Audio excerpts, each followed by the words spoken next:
Louvamos a Deus pela oportunidade de estar na casa dele nesta manhã, em poder estar ministrando a sua poderosa palavra. Quero cumprimentar também as pessoas que estão nos ouvindo pela Rádio Melodia FM, também nos assistindo aí pela internet. Eu creio que Deus tem uma palavra para os nossos corações nessa manhã. Abra sua Bíblia em 1 Crônicas, capítulo de número 13. Nós vamos ler do versículo 10 ao versículo 11. 1 Crônicas, capítulo 10, capítulo 13, melhor dizendo, a partir do versículo de número 10. Louvado seja o nome do Senhor.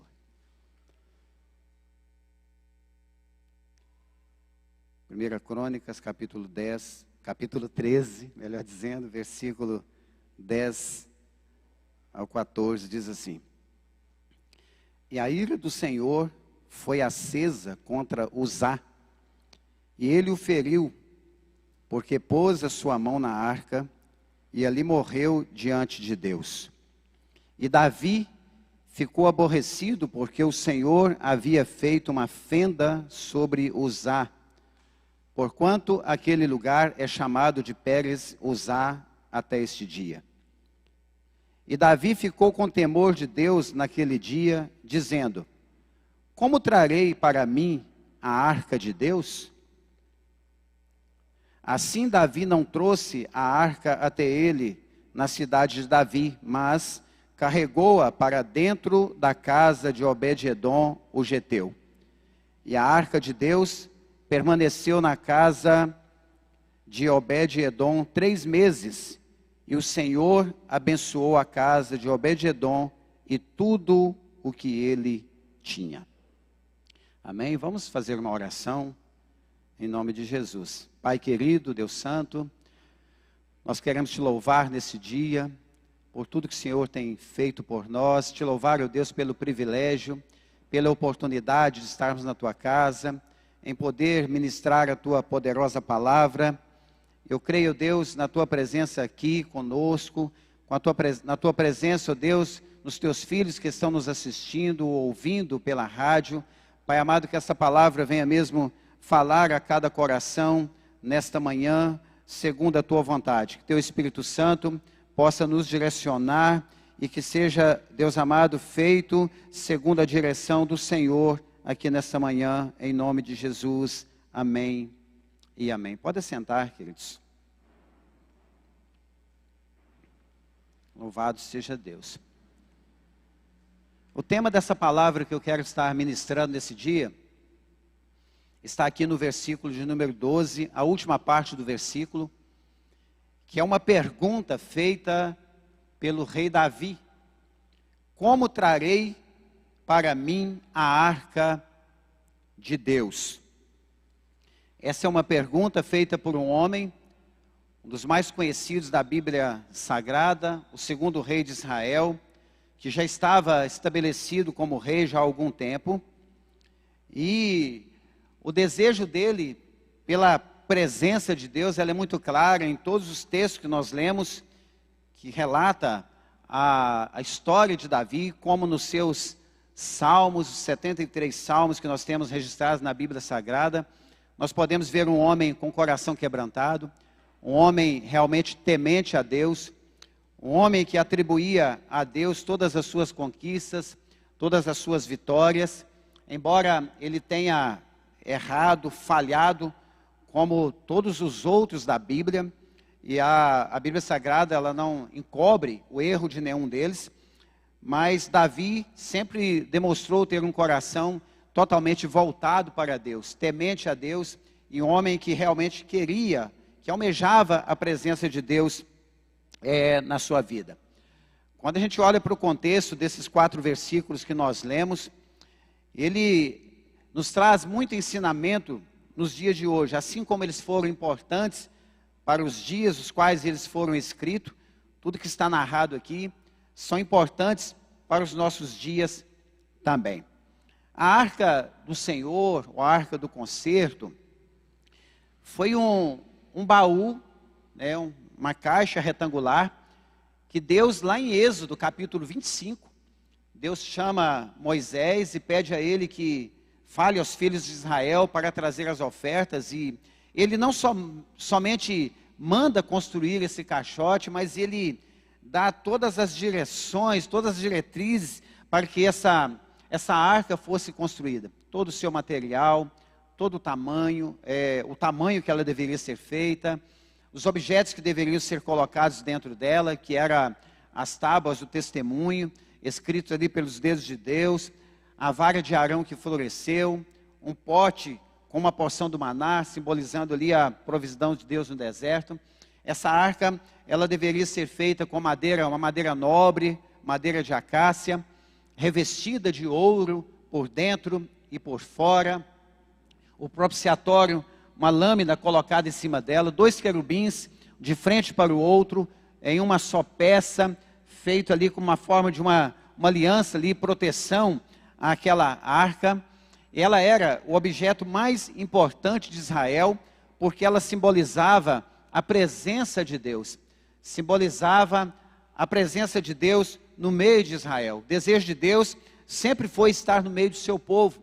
E a arca, naquela ocasião, simbolizava a presença de Deus. E era também o lugar onde Deus falava com Moisés. Ela ficava no tabernáculo, no lugar santo dos santos, ou santíssimo, e era guardada ali, e ela deveria ser transportada, quando na ocasião, segundo a direção de Deus, somente pelos levitas. E essa arca, a trajetória dessa arca, até nós chegarmos nesse texto, para entendermos um pouco mais, lá em 1 Samuel, no capítulo de número 4, onde houve uma grande batalha ali de Israel contra os filisteus, e Israel, com os filhos de Eli, que era o sacerdote na época, Ofni e Finéias, eles pegam esta arca para levarem à frente em uma batalha contra os filisteus, mas eles levam essa arca de uma forma irreverente, desobedientes à palavra de Deus, aos mandamentos de Deus que eles eram. E a Bíblia nos relata que naquela ocasião, 30 mil homens de Israel foram mortos naquela batalha. E Ofni e Finéias, filhos do sacerdote Eli, eles são mortos nessa batalha. E a notícia chega para Eli, que já estava idoso, quase cego, com 98 anos de idade, e chega a seguinte notícia para ele: olha, Israel perdeu a guerra, os seus 2 filhos foram mortos, e a arca do Senhor foi tomada, foi levada pelos filisteus. Quando essa notícia chega aos ouvidos de Eli, a Bíblia nos relata que ele cai da cadeira, quebra o pescoço, e ali mesmo ele morre por causa da perda da arca. Ora, ele ficou triste com a perda dos seus filhos, também porque Israel havia perdido a guerra, mas principalmente porque ele sabia que a arca, que representava a presença de Deus, havia sido tomada pelos filisteus, não estaria mais no meio deles. E a palavra vai nos mostrar lá em 1 Samuel capítulo 5, a partir do verso 1, que esta arca, ela foi levada pelos filisteus de Ebenezer para Asdod, e lá no templo de Dagon, território dos filisteus, essa arca é colocada no templo, e um belo dia pela manhã, ao verificar a arca, ao entrar no templo, Dagon está lá caído, com o pescoço decepado, os braços quebrados, decepados ali também, mostrando que o Todo-Poderoso, Deus de Israel, somente Ele tinha todo o poder, que aquele Deus não tinha poder algum. E esta arca, ela vai ficar ali no território dos filisteus por 7 meses.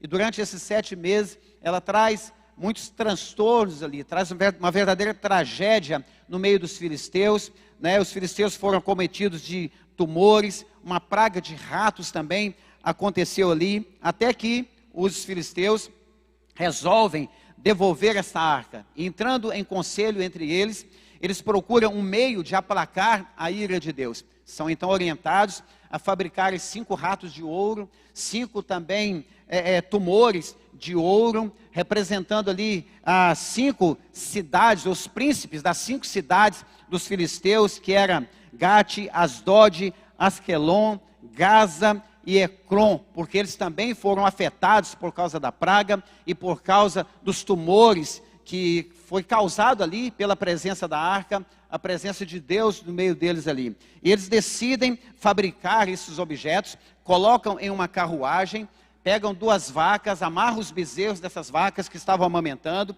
colocam essa arca juntamente com um cofre, uma caixa com esses objetos e levam, e chegando a Bet-Semes, onde esta arca vai ficar por um período de tempo que não nos é revelado, ali essa carruagem, essa carroça queimada, essas vacas são oferecidas ali, e esses objetos são oferecidos para que fosse aplacada a ira de Deus, como oferta, uma expiação pelo fato dela ter causado toda essa tragédia na terra dos filisteus. Observe que os filhos de Eli pegam essa arca como um amuleto, não compreendendo o significado verdadeiro dela, irreverentes à ordem ou os princípios pré-estabelecidos por Deus, achando que eles podiam vencer a guerra só porque a caixa, aquela arca estava com eles. E é bom observarmos, se vocês quiserem ler depois, 1 Samuel capítulo de número 4, nós vamos perceber lá que os próprios filisteus temeram a arca do Senhor. Olha, a arca está com eles, Deus está com eles, mas vamos nos encorajar, vamos nos fortalecer, porque nós vamos vencer Israel. E de fato, eles vencem, como eu acabei de mencionar. E lá em Bet-Semes, 70 homens, só de olhar para dentro dessa arca, eles também são feridos ali, e onde essa arca vai passando, ela vai trazendo para aqueles povos que estavam irreverentes à palavra de Deus, ou os princípios de Deus, trazendo muitos transtornos e muitas tragédias. Até que essa arca, ela é levada para Kiriat Jearim, para a casa de Abinadab. E lá é santificado Eleazar, o seu filho, para tomar conta dessa arca. E a Bíblia vai nos dizer que se passaram 20 anos com essa arca lá, e Israel lamentava e clamava ao Senhor, porque não tinha a arca, não tinha a presença de Deus no meio deles. Ela fica 20 anos lá. Durante esse tempo, Davi está sendo preparado para assumir o trono, e agora nesse texto que nós lemos, ele já é rei, já está estabelecido, e ele deseja trazer essa arca de volta para Jerusalém, para o reino do sul, onde ele estava. E ele tem o propósito certo, a intenção é boa, ele deseja a presença de Deus. Olha, como eu citei no início, Davi era um homem que desejava a presença de Deus. Ele queria a presença de Deus. Mas para buscar essa arca, lá em Kiriat Jearim, que ficava a cerca de 13 quilômetros, 14 quilômetros de Jerusalém, ele usa os meios errados também. Assim como os filisteus usaram uma carruagem com vacas para transportar essa arca, para devolver essa arca para Israel, para se livrarem dessa arca. Olha, queridos, eles tiveram a oportunidade, vendo o poder de Deus no meio deles, vendo o Deus deles sendo destruído ali na frente da arca, eles podiam também querer a presença do Deus de Israel, do Deus verdadeiro de Israel. Eles podiam optar por isso, mas eles escolheram devolver a arca, depois para Bet-Semes, de Bet-Semes, ela agora está em Kiriat Jearim, na casa de Abinadab. E Davi, ele vai fazer a mesma coisa. Ele vai preparar uma carruagem nova, vai pegar bois, e vai sair num belo cortejo, convida todos os povos para irem à busca dessa arca, para trazê-la para Jerusalém. E com certeza ele vai com muita alegria, com muito júbilo, com aquela pompa toda, fazendo festa. Só que ele traz a arca da maneira errada. A arca de Deus, ela deveria ser transportada somente pelos levitas, os sacerdotes. Deveria ser colocado as varas que eram passadas nas argolas da arca, deveria ser colocado no ombro para assim serem transportadas. Eles não poderiam jamais tocar nessa arca, era uma ordem expressa do Deus de Israel, do Deus verdadeiro. Ele coloca essa arca nessa carruagem e começa o percurso de volta a Jerusalém. Não sei ao certo quanto tempo eles andaram, quantos quilômetros eles caminharam, se é que podemos falar aqui em quilômetros ou metros, mas fato é que chegando em um determinado lugar, um dos bois tropeçam e a arca, ela pende para um lado, ela meio que vai cair para um lado. E Uzá, que era filho de Abinadab, ele põe a mão nessa arca, com a maior das boas vontades, ele coloca a mão nessa arca para segurar a arca, para proteger, para que a arca não caia no chão. E a Bíblia vai nos dizer que ali mesmo o Senhor fulminou Uzá, abriu uma fenda em Uzá, as entranhas dele foram caídas ali mesmo ele foi fulminado pelo Senhor. Quando a gente observa todo esse contexto, essa trajetória da arca, nós podemos perceber as maravilhas de Deus dentro desses 4 versículos que nós citamos aqui nesta mensagem de 1 Crônicas, capítulo 13, verso 10 ao 14. Nós podemos ver aqui um homem, Obed-edom, anônimo, um homem que estava à beira da estrada, morava entre esse percurso de Kiriat Jearim até Jerusalém. Nós podemos ver a graça de Deus sendo manifesta aqui na casa desse homem. Nós sabemos que a graça, ela foi revelada em Cristo Jesus, mas a graça de Deus, ela está clara em toda a Bíblia, no Antigo Testamento e no Novo Testamento. Nós podemos, por exemplo, ver a graça de Deus em Gênesis capítulo 6, quando Deus chama Noé, e Deus vai enviar o dilúvio sobre a terra, e a ideia era que Noé pregasse, convidassem pessoas para participarem daquela obra, para que eles pudessem entrar na arca. Todos eram pecadores, como Romanos capítulo 3, verso 23, deixa muito claro, todos pecaram e precisam, carentes são da glória e da misericórdia de Deus. Todos pecadores, todos de costas viradas para Deus, o muro da separação, pecado entre o homem e Deus, mas Deus deu a oportunidade. Eu vejo a graça de Deus aí, vejo a graça de Deus também, quando Deus disse que ia destruir Sodoma e Gomorra, e Abraão intercede por aquela cidade, dizendo: Senhor, se houver lá 50 justos, 45, 40, 30, ele vai descendo, e Deus vai permitindo que Abraão fale com ele. É a graça de Deus também sendo revelado ali, dando a oportunidade para que pessoas pudessem ser salvas. Esse homem estava na metade do caminho, e Davi, trazendo essa arca após este evento em que Uzá é fulminado ali, essa arca, ela é levada para a casa de Obed-edom. Eu queria chamar a sua atenção, fazer com que vocês pensem um pouco na situação de Obed-edom. Obed-edom, um homem especial para Deus. A tragédia que trouxe morte para Uzá produziu vida para Obed-edom. Parece que Deus havia tomado uma decisão, falou: olha, não vou com o rei, não vou ficar lá na casa do rei, não vou ficar lá na tenda do rei, eu quero estar na casa de Obed-edom. Era um homem especial para Deus. Mas Obed-edom, ele tinha escolhas a serem feitas. Ele poderia assumir o risco ou não. Ele poderia, por exemplo, pensar assim: olha, eu não quero arriscar a minha vida para ter esse compromisso radical com Deus. Por causa dessa arca, um israelita acabou de ser fulminado, e agora eu vou aceitar essa arca na minha casa, essa presença na minha casa. Mas ele abre a porta de sua casa e decide ser o modelo que aquela geração precisava. Obed-edom teve coragem, pois qual homem que, assistindo ao funeral de alguém fulminado pela arca, a colocaria em sua casa? Qual homem faria isso? Mas ele permite que essa arca entre na sua casa, que essa arca seja colocada na sua casa. E a arca vai ficar na casa de Obed-edom 3 meses. Obed significa servo. Edom, os edomitas, eram os povos descendentes de Esaú, que havia sido amaldiçoados por Deus. Mas não é a questão da palavra aqui. Fato é que a palavra Obed significa servo ou escravo. Ele estava realmente disposto a aceitar, receber a arca, a presença de Deus na sua casa, independente das consequências, independente do que poderia acontecer com ele. Obed-edom teve a rotina da sua vida alterada por causa da arca na casa dele. A rotina mudou completamente. Obed-edom não somente arriscou, mas teve a rotina de sua vida alterada. É impossível Deus entrar em uma vida e as coisas continuarem do mesmo jeito.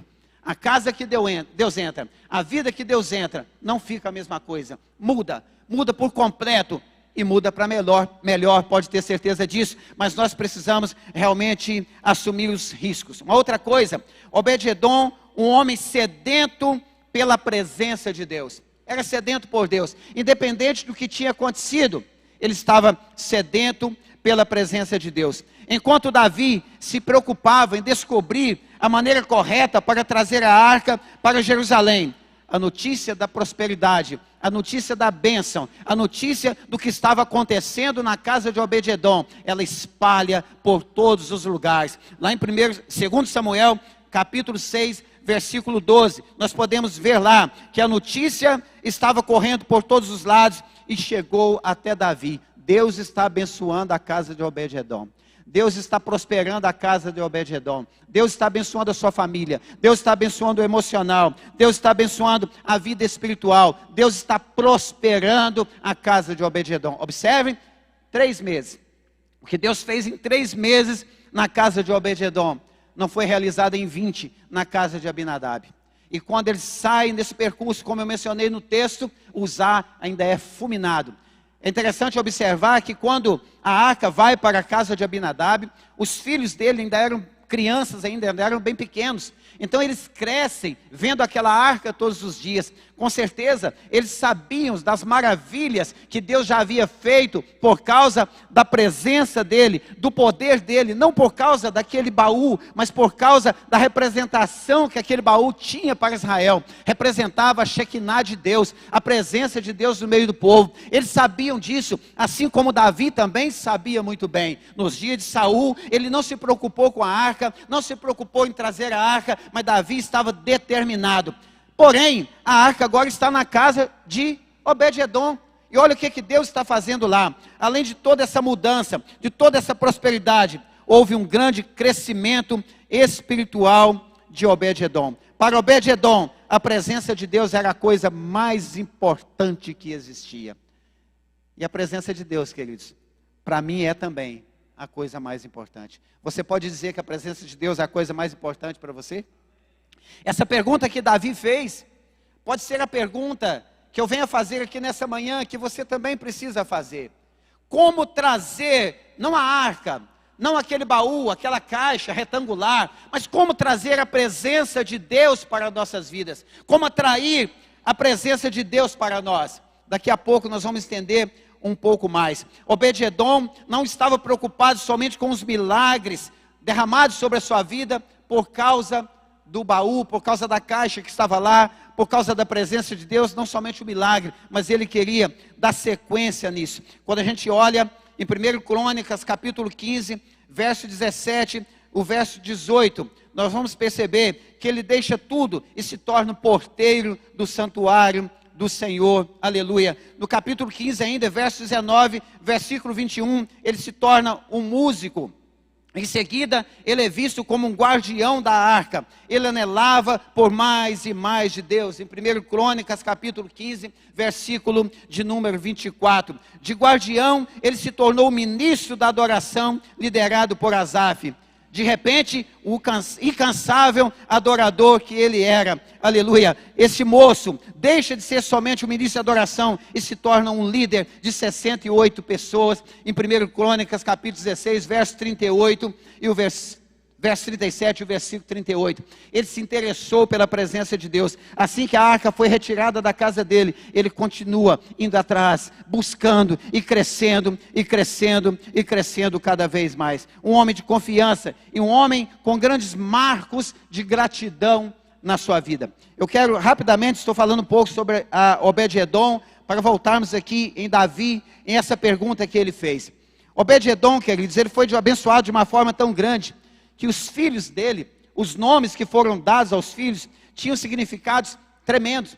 Quando uma pessoa ela é tomada pela presença de Deus, e ela é direcionada pela presença de Deus, com os ouvidos sensíveis ao Espírito Santo de Deus, realmente tudo muda. As atitudes dessa pessoa, realmente elas mudam. E Deus, ao abençoar Obed-edom com a sua esposa, com muitos filhos, o primeiro filho se chamou Semaías, que significa ouvido por Jeová.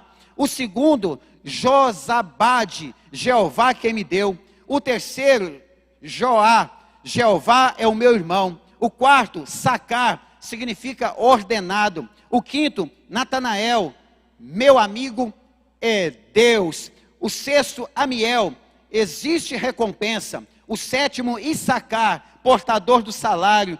E o oitavo, Peuletai, salário. E não para por aí. Se nós observarmos toda a Bíblia Sagrada, nós vamos perceber, lá no finalzinho também de 2 Crônicas, que os filhos de Obed-edom, como também os seus netos, se tornaram homens valentes, homens prontos a servir na casa do Senhor, uma família realmente abençoada por Deus, por causa da presença da arca e da presença de Deus naquela casa. Mas essa pergunta que Davi faz: como trazer para mim a arca do Senhor? A Bíblia deixa muito claro no versículo 11, que Davi ficou aborrecido pelo que o Senhor fez, pelo que o Senhor havia feito naquele dia. O plano dele era trazer a arca, mas de forma errada, e os planos dele foram frustrados pelo Senhor. Foram frustrados quando Uzá toca naquela arca. E Davi, ele não só ficou aborrecido, mas ele teve medo, ele temeu ao Senhor, e ele deixa a arca lá, e volta para Jerusalém, e agora ele precisa buscar um outro jeito, uma outra maneira de trazer essa arca, essa presença que tanto abençoou Obed-edom, para o lugar onde ele gostaria, para Jerusalém. Como trazer essa arca? Como buscar essa arca? E aí, quando nós lemos 2 Samuel capítulo 6, versículo 12, quando a notícia corre por todos os lugares do que Deus estava fazendo na casa de Obed-edom, o versículo 13 em diante vai nos mostrar que agora Davi está trazendo a arca da maneira correta, do jeito que Deus havia ordenado. Agora ele repensa a sua história, ele repensa as suas atitudes, na mesma boa vontade, o mesmo desejo de ter a presença de Deus, mas agora de uma maneira correta. Ela é trazida pelas varas, nas argolas da arca, trazida pelos sacerdotes, os levitas, e a Bíblia vai dizer lá, que a cada 6 passos, eles paravam e sacrificavam bois e ovelhas ao Senhor, e Davi dançava, e havia um grande júbilo, porque a arca agora está sendo trazida da casa de Obed-edom. Observe, sempre isso, Obed-edom também seguindo o cortejo, seguindo a arca, porque ele queria a presença de Deus, e a cada 6 passos, um espaço muito pequeno, muito curto, eles sacrificavam bois e ovelhas ao Senhor. Não sabemos ao certo porque ele escolheu sacrificar em um espaço tão curto. Quem sabe trazia à memória dele o que havia acontecido com Uzá. Por isso, total reverência, total adoração a Deus agora, sacrificando ao Senhor, gratos ao Senhor, e agora dançando, salmodiando ao Senhor, por causa da presença da arca, por causa da presença de Deus. Olha, amados, como ter essa presença de Deus hoje. Nós não transportamos arca, não precisamos mais desse objeto. Agora, através do sacrifício de Cristo Jesus lá na cruz do Calvário, nós temos acesso a esta presença tão maravilhosa de Deus. Primeiro, é importante observarmos o preço que foi pago pela nossa redenção e valorizarmos isso. Observe que quando o próprio Davi, usaram de uma forma irreverente com relação à arca, com relação à presença de Deus, o efeito foi negativo. Um ficou frustrado pelo que o Senhor causou ali naquele percurso. O outro foi fulminado, porque havia uma irreverência. Quando nós fazemos da maneira correta, primeiramente, reconhecendo o motivo principal da nossa adoração, a cruz de Cristo, onde houve o sacrifício pelos nossos pecados. A palavra vai nos dizer que o castigo que nos trouxe a paz estava sobre ele. Todo o peso do pecado da humanidade, toda a iniquidade foi colocada sobre os ombros de Jesus. O peso daquela cruz era para mim e para você. Os cravos pregados da sua mão eram para mim e para você, meus queridos. Os chicotes que açoitaram Jesus ali eram para mim e para você. A humilhação que Jesus sofreu era para mim e para você. Mas ele subiu naquela cruz, ele escolheu se entregar por nós em total obediência ao Pai, que enviou ele como Filho unigênito, para que todo aquele que nele crê não pereça, mas tenha vida eterna, como está lá em João 3,16. Como ovelha muda indo ao matadouro, ele não reclamou, se entregou por mim e por você. 1 Pedro, capítulo 1, versículo 18. Pedro vai escrever o seguinte: sabendo que não foi com prata nem ouro, com coisas corruptíveis, que nós fomos resgatados da nossa vã maneira de viver, mas com sangue, como de um cordeiro puro e imaculado. Com o sangue de Jesus, nós somos resgatados da vida de pecado que nós vivíamos. Quando olhamos para Efésios, capítulo de número 2, versículo 1, nós vamos ver a palavra dizendo que ele nos vivificou, quando estávamos mortos ainda nos nossos delitos e nos nossos pecados. Cristo nos amou primeiro. Por isso, a palavra vai dizer também em Efésios 2,8, que pela graça nós somos salvos, por meio da fé. Isso não vem de vós, é dom de Deus. Ele escolheu se entregar por nós. E através de Cristo, nós temos acesso total à presença de Deus. Quando Jesus sobe à cruz, e lá em Mateus capítulo 27, o versículo de número 51, a palavra vai nos dizer que o véu do templo se rasgou de alto a baixo. Não tem mais separação do santo e o santíssimo. Não tem mais acesso somente para o sumo sacerdote uma vez por ano. Agora, através do sacrifício de Cristo, através da sua carne que foi rasgada na cruz do Calvário, através do derramamento de sangue do Filho de Deus inocente na cruz do Calvário, eu e você, nós temos acesso à presença de Deus. Nós podemos atrair essa presença de Deus para nós. Ora, o salmista no Salmo 40, ele começa dizendo: esperei com paciência no Senhor, e ele se inclinou para mim e ouviu o meu clamor, tirou os meus pés de um charco de lodo, um local horrível, e firmou os meus passos. Firmados estamos na rocha, que é Cristo Jesus. Todos nós estávamos com a nossa vida,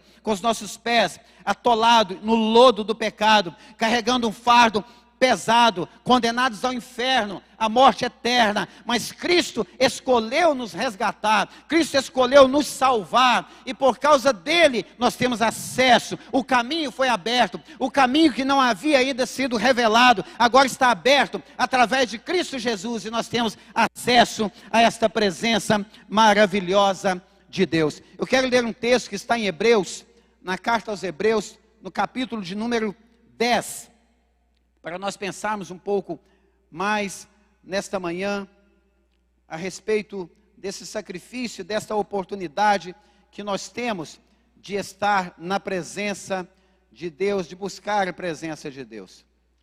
Abra sua Bíblia aí em Hebreus. Eu quero ler antes no capítulo 9, versículo 6. Versículo 5, melhor dizendo. E sobre a arca, os querubins da glória, que cobriam o propiciatório. Sobre tais coisas não podemos falar agora particularmente. Quando estavam essas coisas ainda ordenadas, os sacerdotes estavam sempre no primeiro tabernáculo, realizando o serviço de Deus. Mas no segundo, apenas o sumo sacerdote uma vez por ano, não sem sangue, o qual ele oferecia por si e pelos erros do povo. Isso significava para o Espírito Santo que o caminho para o mais santo de todos ainda não se havia manifestado, enquanto o primeiro tabernáculo ainda estava de pé.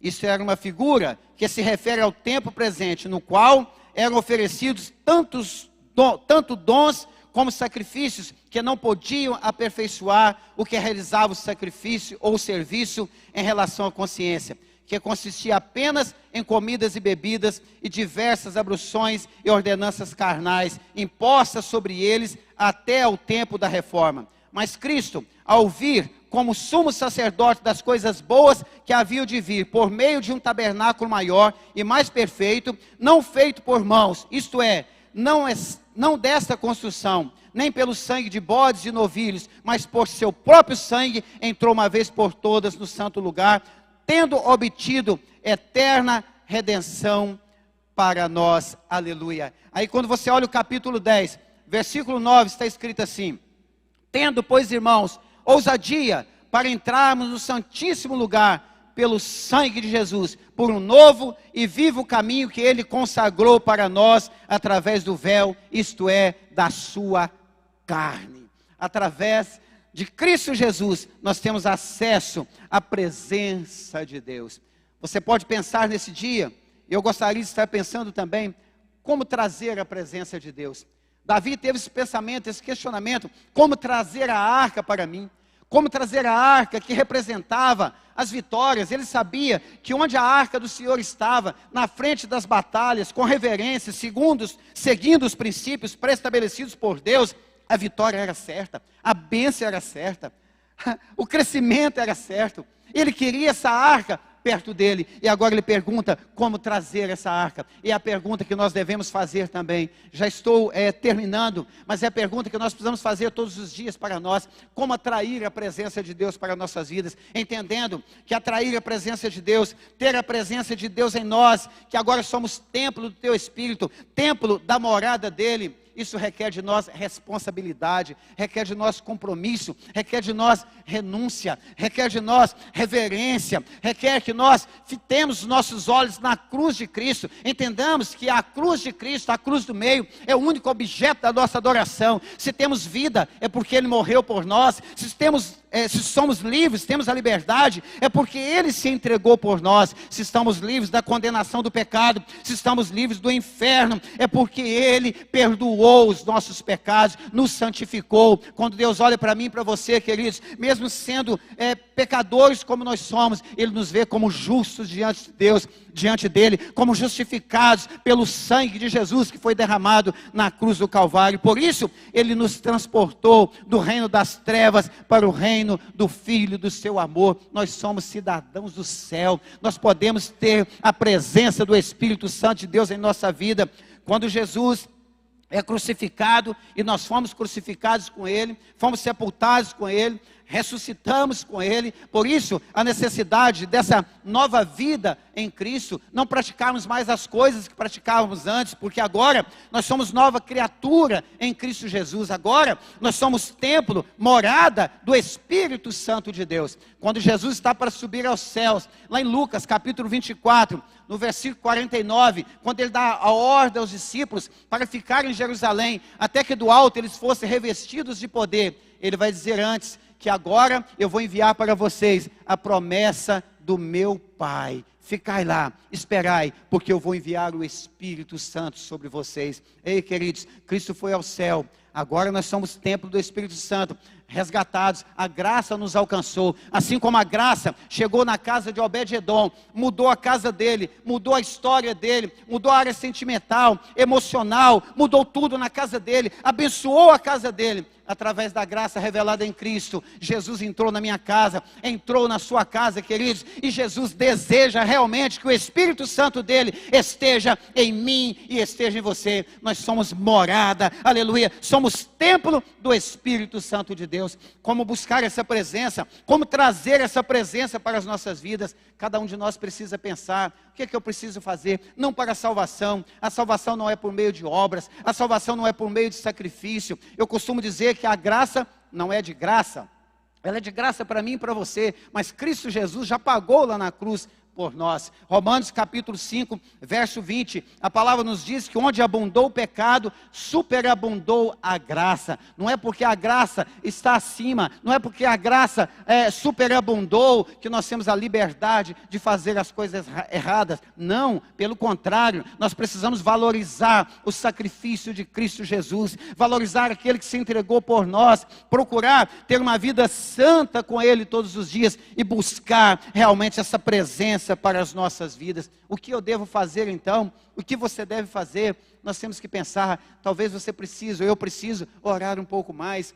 jejuar um pouco mais, renunciar um pouco mais, perdoar um pouco mais, pedir perdão um pouco mais, se arrepender principalmente um pouco mais, aleluia, desejar um pouco mais essa presença, tirar os nossos olhos das coisas do mundo, de todas essas coisas ruins que estão acontecendo, e olhar firmemente para Cristo Jesus, que é o autor e consumador da nossa fé, como está em Hebreus capítulo 12, versículo 2, olhar para Jesus. Ei, queridos, somente Jesus, somente Cristo Jesus, o Senhor das nossas vidas, pode mudar a sua história, mudar a minha história. Uma vez que Jesus entra em uma casa, nunca mais será a mesma, será abençoada, aleluia. Eu quero já profetizar na sua casa, na sua vida, uma mudança, profetizar salvação na sua casa, libertação, cura, principalmente no emocional, onde tantas pessoas estão sendo afetadas nesses tempos tão difíceis que estamos vivendo. Mas eu quero dizer também que onde Cristo Jesus chega, se não tem paz, Ele traz a paz, porque Ele é a paz, aleluia, louvado seja o nome do Senhor.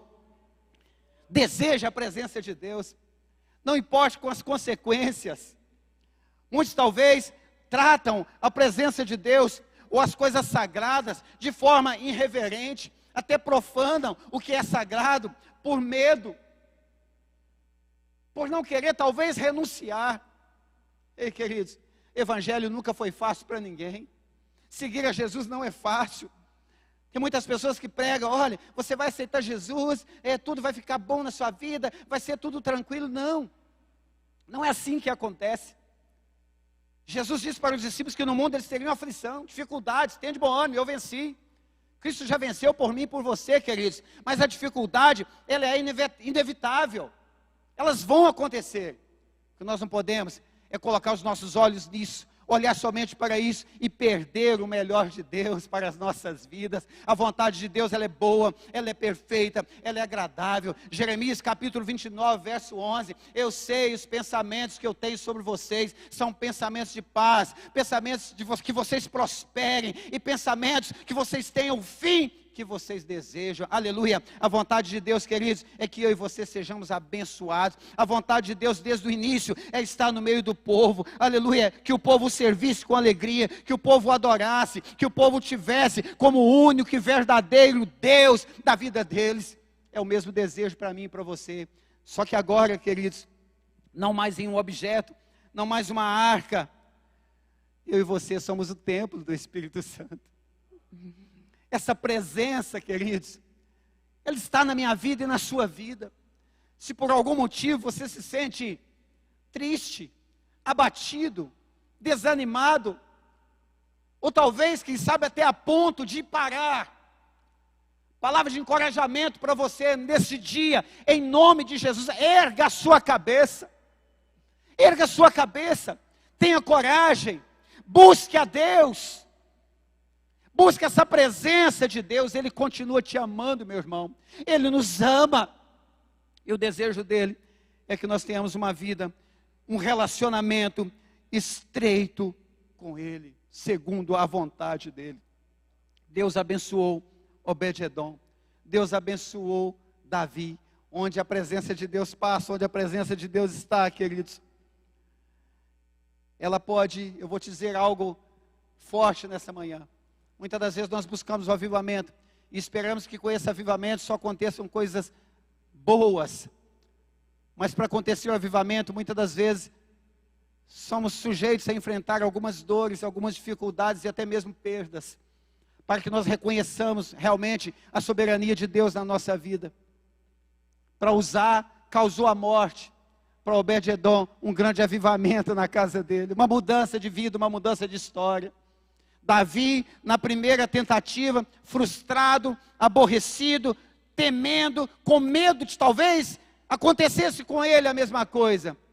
Na segunda oportunidade, agora, segundo os princípios pré-estabelecidos por Deus, a arca sendo levada, a presença de Deus, e cânticos de louvor em adoração ao Senhor, e danças de louvor ao Senhor. Eu quero com isso terminar e abençoar a sua vida, a minha vida e a minha casa, dizendo que que o tempo difícil vai passar, queridos. Sabemos que enfrentaremos outros, mas esses tempos que estamos vivendo, em nome de Jesus, vai passar. A vitória é nossa, em nome de Jesus. Quero profetizar a vitória na sua casa, nas nossas vidas, mas para isso, vamos buscar, vamos desejar a presença de Deus.